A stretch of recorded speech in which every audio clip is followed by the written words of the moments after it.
ದೇಶದ ಭವಿಷ್ಯವನ್ನು ಉಜ್ವಲಗೊಳಿಸ್ತಕ್ಕಂಥವರು ಇದು NDA ಮಾತ್ರ ಅಂತಕ್ಕಂಥದ್ದು ಭರವಸೆ ಇವತ್ತು ದೇಶದ ಜನರಿಗೆ ಬಂದಿದೆ.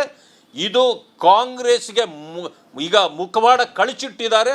ಇನ್ನು ಉಳಿದ ಕಾಂಗ್ರೆಸ್ ಅಂತೂ ನಿರ್ನಾಮ ಆಗ್ತಕ್ಕಂಥ ದಿನಗಳನ್ನು ಹಾಗಾದ್ರೆ ಎಲ್ಜೆಪಿ ಪಕ್ಷನ ನಿರ್ನಾಮ ಮಾಡಿದ್ಯಾರು? ಎಲ್ಜೆಪಿ ಪಕ್ಷ ಹೇಗೆ ನಿರ್ನಾಮ ಆಗುತ್ತೆ? ಹಾಗಾದ್ರೆ ಚಿರಾಗ್ ಪಾಸ್ವಾನ್ ಅವರನ್ನ ನೀವು ರಾಷ್ಟ್ರ ರಾಜಕಾರಣಕ್ಕೆ ಕರ್ಕೊಂಡು ಹೋದ್ರಿ. ಕಳೆದ ಬಾರಿ ಚುನಾವಣೆಯಲ್ಲಿ ಚಿರಾಗ್ ಪಾಸ್ವಾನ್ ಅವರು ಪ್ರಬಲವಾಗಿ ಟಕ್ಕರ್ ಕೊಟ್ಟಿದ್ದು ನಿತೀಶ್ ಕುಮಾರ್ ಯಾದವ್ ಅವ್ರಿಗೆ.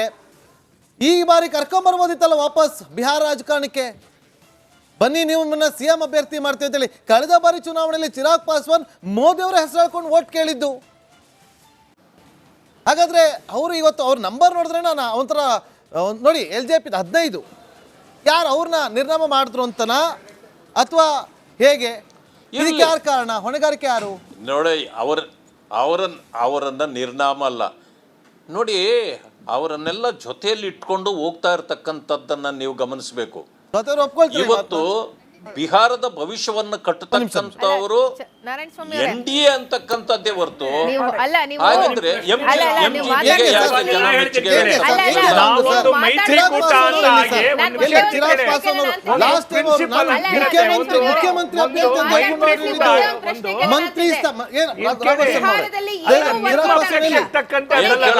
ಒಂದು ವಿಷಯ ತಿಳ್ಕೊಳ್ಳಿ. ಒಂದು ಮೈತ್ರಿ ಅಂದ್ರೆ ಒಂದು ಅಲಯನ್ಸ್ ಅಂದ್ರೆ ಅಲಯನ್ಸ್ ಅಂದ್ರೆ ಯಾವ ಬೇಸ್ ಮೇಲೆ ಆಗುತ್ತೆ? ಒಂದು ವಿಶ್ವಾಸದ ಮೇಲೆ ಆಗುತ್ತೆ. ಮುಖ್ಯಮಂತ್ರಿ ಅಭ್ಯರ್ಥಿ ಅಂತ ಮಾಡೋದಿತ್ತಲ್ಲ. ಚಿರಾಗ್ ಪಾಸ್ವಾನ್ ಅವ್ರನ್ನ ಏನ್ ಮಾಡ್ಬೇಕು, ಭವಿಷ್ಯವನ್ನ ಹೇಗೆ ಉಪಯೋಗಿಸ್ಕೋಬೇಕು ಅಂತಕ್ಕಂಥದ್ದು ನಾವು ಮಾಡೇ ಮಾಡ್ತೀವಿ. ನಮ್ಮ ಹಾಗಾದ್ರೆ ಈಗ ನೀವು ಹೇಳಿದ್ರಲ್ಲ ನಿತೀಶ್ ಕುಮಾರ್ ಅವ್ರ ಮೇಲೆ ಯಾವ ವಿಶ್ವಾಸ ಇದೆ? ನಿತೀಶ್ ಕುಮಾರ್ ಅವ್ರ ಮೇಲೆ ವಿಶ್ವಾಸ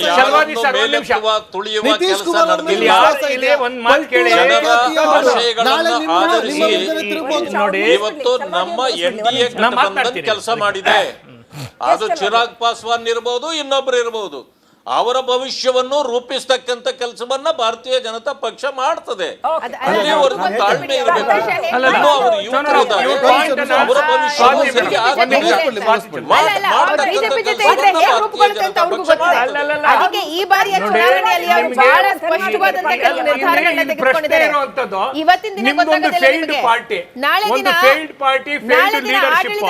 ಕಾಂಗ್ರೆಸ್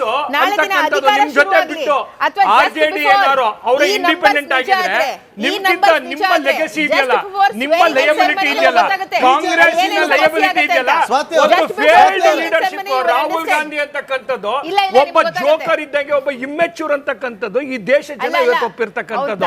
ಇಷ್ಟು ಒಬ್ಬ ಇಮ್ಮೆಚೂರ್ ವ್ಯಕ್ತಿಯನ್ನ ಸಾರ್ವಜನಿಕ ಬದುಕಿನಲ್ಲಿ ನಾಯಕತ್ವ ಕೊಡಕ್ಕೆ ಗೊತ್ತಾಯ್ತು. ಒಂದಲ್ಲ ಎರಡೇ ತಗೊಳ್ಳಿ ವಿಷಯ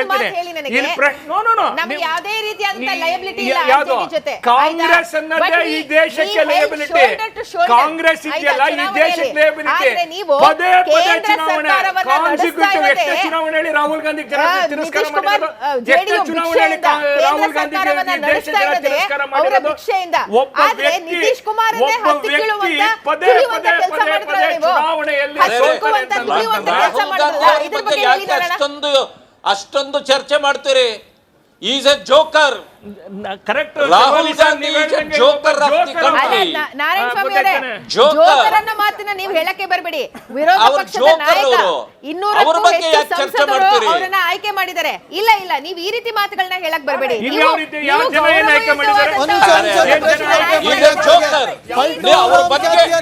ಅವ್ರ ಬಗ್ಗೆ ಮಾತಾಡೋರು ಕೂಡ. ನಿಮಿಷ ಬರ್ತೀನಿ ಸರ್, ಬ್ರೇಕಿಂಗ್ ಅಪ್ಡೇಟ್ ಬರ್ತಾ ಇದೆ. ಬ್ರೇಕಿಂಗ್ ತಗೊಂಡ್ ಬರ್ತೀನಿ ಒಂದು ನಿಮಿಷ. 19 ವರ್ಷದಿಂದ ಬಿಹಾರದಲ್ಲಿ ಅಧಿಕಾರದಲ್ಲಿರುವಂತ ನಿಮಿಷ ಬ್ರೇಕಿಂಗ್ ಪ್ಲೀಸ್ 20ನೇ ವರ್ಷದ ಆಡಳಿತಕ್ಕೆ ನಿತೀಶ್ ಕುಮಾರ್ ಅವರು ಸಜ್ಜಾಗ್ತಿದ್ದಾರೆ. ಶಾಸಕರೇ ಆಗದೆ 1 ಬಾರಿ ಆಗಿದ್ರಷ್ಟೇ. ಅದನ್ನು ಹೊರತುಪಡಿಸಿದ್ರೆ 9 ಬಾರಿ CM ಆದಂತವ್ರು, 5 ಬಾರಿ ಸಂಸದರಾಗಿದ್ದಂಥವ್ರು ಈಗ ಮತ್ತೆ ಜನನಾಯಕರಾಗಿ ಅವ್ರಿಗೆ ಮತ್ತೆ ಮಣೆ ಹಾಕ್ತಿದ್ದಾರೆ. ಚಲವಾದಿ ನಾರಾಯಣಸ್ವಾಮಿ ಅವರೇ, ನೇರವಾದಂತ ಪ್ರಶ್ನೆ ಇವತ್ತು. ನಿತೀಶ್ ಕುಮಾರ್ ಅಂದ್ರೆ ಪಲ್ಟುರಾಮ್ ಅಂದ್ರೆ ನಿತೀಶ್ ಕುಮಾರ್ ಅವರು. ಈಗ ಈ ಸ್ವಾತಿ ವಿರೋಧ ಹೇಳ್ತಾರೆ ಇದೇ ನಂಬರ್ ಆದ್ರೆ ನಾಳೆ ಪಲ್ಟುರಾಮ್ ಅವ್ರು ಮತ್ತೆ ಪಲ್ಟಿ ಹೊಡೆಯೋದಿಲ್ಲ ಅನ್ನೋದು ಏನ್ ಗ್ಯಾರಂಟಿ? ನಿಮ್ಮ ಹತ್ರ ಈಗಲೂ ಕಾನ್ಫಿಡೆಂಟ್ ಇದೆಯಾ? ಒಂದು ಒಳ್ಳೆ ಮಾತುಗಳಾಡಿ ನಾನು ಅಲ್ಲ, ಕೇಳಿದ್ದು ಸರ್, ಹೇಳಕ್ಕೆ ರಾಜಕೀಯದಲ್ಲಿ ಯಾವಾಗ ಏನ್ ಬೇಕಾದ್ರೂ ರಾಜಕೀಯದಲ್ಲಿ ಯಾವಾಗ ಏನ್ ಪ್ರೆಸಿಡೆನ್ಸಿನ ಒಬ್ಬ ವ್ಯಕ್ತಿನ ಪ್ರೂವನ್ ಲೀಡರ್ ಜನ ಮತ್ತೆ ಕಾನ್ಸಿಕ್ಯೂಟಿವ್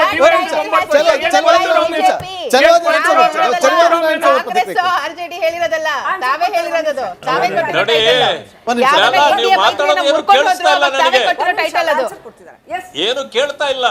ಮಾತಾಡಿ ಸರ್, ಚಲವಂತ್ ಸರ್ ಏನು ಕೇಳ್ತಾ ಇಲ್ಲ. ಒಂದೇ ಒಂದು ಪ್ರಶ್ನೆ ಇದೆ ನಂಗೆ ನಾರಾಯಣ ಸ್ವಾಮಿ ಅವರಿಗೆ. ನೀವು ಕರ್ನಾಟಕದಲ್ಲಿ ಗ್ಯಾರಂಟಿಗಳನ್ನ ಇಷ್ಟು ವಿರೋಧಿಸ್ತಾ ಇದ್ದೀರಿ, ಅದೇ ಗ್ಯಾರಂಟಿ ಆಧಾರದ ಮೇಲೆ ಇವತ್ತಿನ ದಿನ ಬಿಹಾರವನ್ನ ಗೆಲ್ಲುವಂತ ಪ್ರಯತ್ನ ಮಾಡ್ತಾ ಇದ್ದೀರಿ. ಕರ್ನಾಟಕದಲ್ಲಿ ಗ್ಯಾರಂಟಿಗಳನ್ನ ಒಪ್ಕೊಂಡ್ಬಿಡಿ.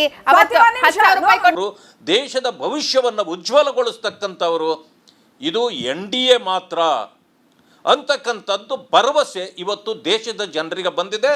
ಇದು ಕಾಂಗ್ರೆಸ್ಗೆ ಈಗ ಮುಖವಾಡ ಕಳಚಿಟ್ಟಿದ್ದಾರೆ. ಇನ್ನು ಉಳಿದ ಕಾಂಗ್ರೆಸ್ ಅಂತೂ ನಿರ್ನಾಮ ಆಗ್ತಕ್ಕಂಥ ದಿನಗಳನ್ನು ಹಾಗಾದ್ರೆ LJP ಪಕ್ಷನ ನಿರ್ನಾಮ ಮಾಡಿದ್ದು ಯಾರು? LJP ಪಕ್ಷ ಹೇಗೆ ನಿರ್ನಾಮ ಆಗುತ್ತೆ? ಹಾಗಾದ್ರೆ ಚಿರಾಗ್ ಪಾಸ್ವಾನ್ ಅವರನ್ನ ನೀವು ರಾಷ್ಟ್ರ ರಾಜಕಾರಣಕ್ಕೆ ಕರ್ಕೊಂಡು ಹೋದ್ರಿ. ಕಳೆದ ಬಾರಿ ಚುನಾವಣೆಯಲ್ಲಿ ಚಿರಾಗ್ ಪಾಸ್ವಾನ್ ಅವರು ಪ್ರಬಲವಾಗಿ ಟಕ್ಕರ್ ಕೊಟ್ಟಿದ್ದು ನಿತೀಶ್ ಕುಮಾರ್ ಯಾದವ್ ಅವ್ರಿಗೆ. ಈ ಬಾರಿ ಕರ್ಕೊಂಡ್ಬರ್ಬೋದಿತ್ತಲ್ಲ ವಾಪಸ್ ಬಿಹಾರ ರಾಜಕಾರಣಕ್ಕೆ? ಬನ್ನಿ ನಿಮ್ಮನ್ನ CM ಅಭ್ಯರ್ಥಿ ಮಾಡ್ತೀವಿ ಅಂತೇಳಿ ಕಳೆದ ಬಾರಿ ಚುನಾವಣೆಯಲ್ಲಿ ಚಿರಾಗ್ ಪಾಸ್ವಾನ್ ಮೋದಿ ಅವರ ಹೆಸರು ಹೇಳ್ಕೊಂಡು ವೋಟ್ ಕೇಳಿದ್ದು. ಹಾಗಾದ್ರೆ ಅವರು ಇವತ್ತು ಅವ್ರ ನಂಬರ್ ನೋಡಿದ್ರೆ ನಾನು ಒಂಥರ ನೋಡಿ LJP 15 ಯಾರು ಅವ್ರನ್ನ ನಿರ್ನಾಮ ಮಾಡಿದ್ರು ಅಂತನಾ ಅಥವಾ ಹೇಗೆ? ಇದಕ್ಕೆ ಯಾರು ಕಾರಣ? ಹೊಣೆಗಾರಿಕೆ ಯಾರು? ನೋಡಿ, ಅವರನ್ನ ನಿರ್ನಾಮ ಅಲ್ಲ ನೋಡಿ, ಅವರನ್ನೆಲ್ಲ ಜೊತೆಯಲ್ಲಿ ಇಟ್ಕೊಂಡು ಹೋಗ್ತಾ ಇರ್ತಕ್ಕಂಥದ್ದನ್ನ ನೀವು ಗಮನಿಸಬೇಕು. ಇವತ್ತು ಬಿಹಾರದ ಭವಿಷ್ಯವನ್ನ ಕಟ್ಟತಕ್ಕಂಥವರು NDA ಅಂತಕ್ಕಂಥದ್ದೇ ಹೊರತು ಹಾಗಂದ್ರೆ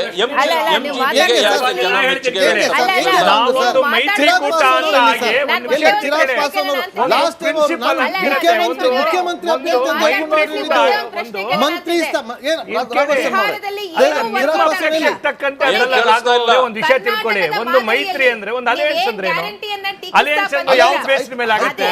ಒಂದು ವಿಶ್ವಾಸದ ಮೇಲೆ ಆಗುತ್ತೆ. ಮುಖ್ಯಮಂತ್ರಿ ಅಭ್ಯರ್ಥಿ ಅಂತ ಮಾಡೋದಿತ್ತಲ್ಲ. ಚಿರಾಗ್ ಪಾಸ್ವಾನ್ ಅವ್ರನ್ನ ಏನ್ ಮಾಡ್ಬೇಕು, ಭವಿಷ್ಯವನ್ನ ಹೇಗೆ ಉಪಯೋಗಿಸ್ಕೋಬೇಕು ಅಂತಕ್ಕಂಥದ್ದು ನಾವು ಮಾಡೇ ಮಾಡ್ತೀವಿ. ನಮ್ಮ ಹಾಗಾದ್ರೆ ಈಗ ನೀವು ಹೇಳಿದ್ರಲ್ಲ ನಿತೀಶ್ ಕುಮಾರ್ ಅವ್ರ ಮೇಲೆ ಯಾವ ವಿಶ್ವಾಸ ಇದೆ? ನಿತೀಶ್ ಕುಮಾರ್ ಅವ್ರ ಮೇಲೆ ವಿಶ್ವಾಸ ನಿತೀಶ್ ಕುಮಾರ್ ಅವ್ರ ಮೇಲೆ ವಿಶ್ವಾಸ ಇದೆ. ಇವತ್ತು ನಮ್ಮ NDA ಕೆಲಸ ಮಾಡಿದೆ. ಅದು ಚಿರಾಗ್ ಪಾಸ್ವಾನ್ ಇರಬಹುದು, ಇನ್ನೊಬ್ರು ಇರಬಹುದು. ಅವರ ಭವಿಷ್ಯವನ್ನು ರೂಪಿಸ್ತಕ್ಕಂಥ ಕೆಲಸವನ್ನ ಭಾರತೀಯ ಜನತಾ ಪಕ್ಷ ಮಾಡ್ತದೆ. ಅಲ್ಲಿವರೆಗೂ ತಾಳ್ಮೆ ಇರಬೇಕು.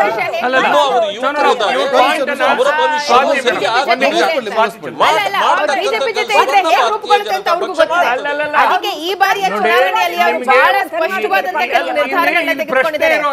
ಇವತ್ತಿನ ದಿನ ಗೊತ್ತಾಗುತ್ತೆ ನಾಳೆ ದಿನ ಆಡಳಿತ ಶುರುವಾಗಿ ಕಾಂಗ್ರೆಸ್ ನಾಳೆ ದಿನ ಅಧಿಕಾರ ಶುರುವಾಗಲಿ ಅಥವಾ ಇಂಡಿಪೆಂಡೆಂಟ್ ಆಗಿದ್ರೆ ನಿಮ್ಮ ಲೆಗಸಿ ಇದೆಯಲ್ಲ, ನಿಮ್ಮ ಲಯಬಿಲಿಟಿ ಇದೆಯಲ್ಲ, ಕಾಂಗ್ರೆಸ್ಸಿನ ಲಯಬಿಲಿಟಿ ಇದೆಯಲ್ಲ, ಒಂದು ಫೇಲ್ಡ್ ಲೀಡರ್ಶಿಪ್. ರಾಹುಲ್ ಗಾಂಧಿ ಅಂತಕ್ಕಂಥದ್ದು ಒಬ್ಬ ಜೋಕರ್ ಇದ್ದಂಗೆ, ಒಬ್ಬ ಇಮ್ಮೆಚೂರ್ ಅಂತಕ್ಕಂಥದ್ದು ಈ ದೇಶ ಜನ ಇವತ್ತು ಒಪ್ಪಿರ್ತಕ್ಕಂಥದ್ದು.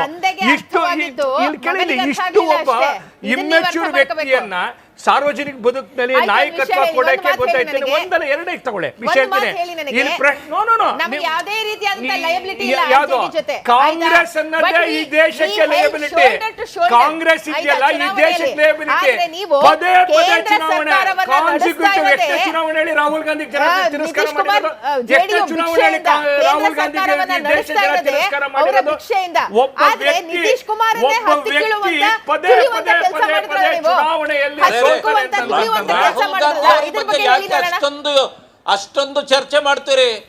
Is a joker. Correct. Rahul Gandhi joker Narayana Swamy ಅವರೇ, ಜೋಕರ್ ಅನ್ನೋ ಮಾತನ್ನ ನೀವು ಹೇಳಕ್ಕೆ ಬರಬೇಡಿ. ವಿರೋಧ ಪಕ್ಷದ ನಾಯಕ 200ಕ್ಕೂ ಹೆಚ್ಚು ಸಂಸದರು ಅವರನ್ನ ಆಯ್ಕೆ ಮಾಡಿದ್ದಾರೆ. ಇಲ್ಲ ನೀವು ಈ ರೀತಿ ಮಾತುಗಳನ್ನ ಹೇಳಕ್ ಬರಬೇಡಿ.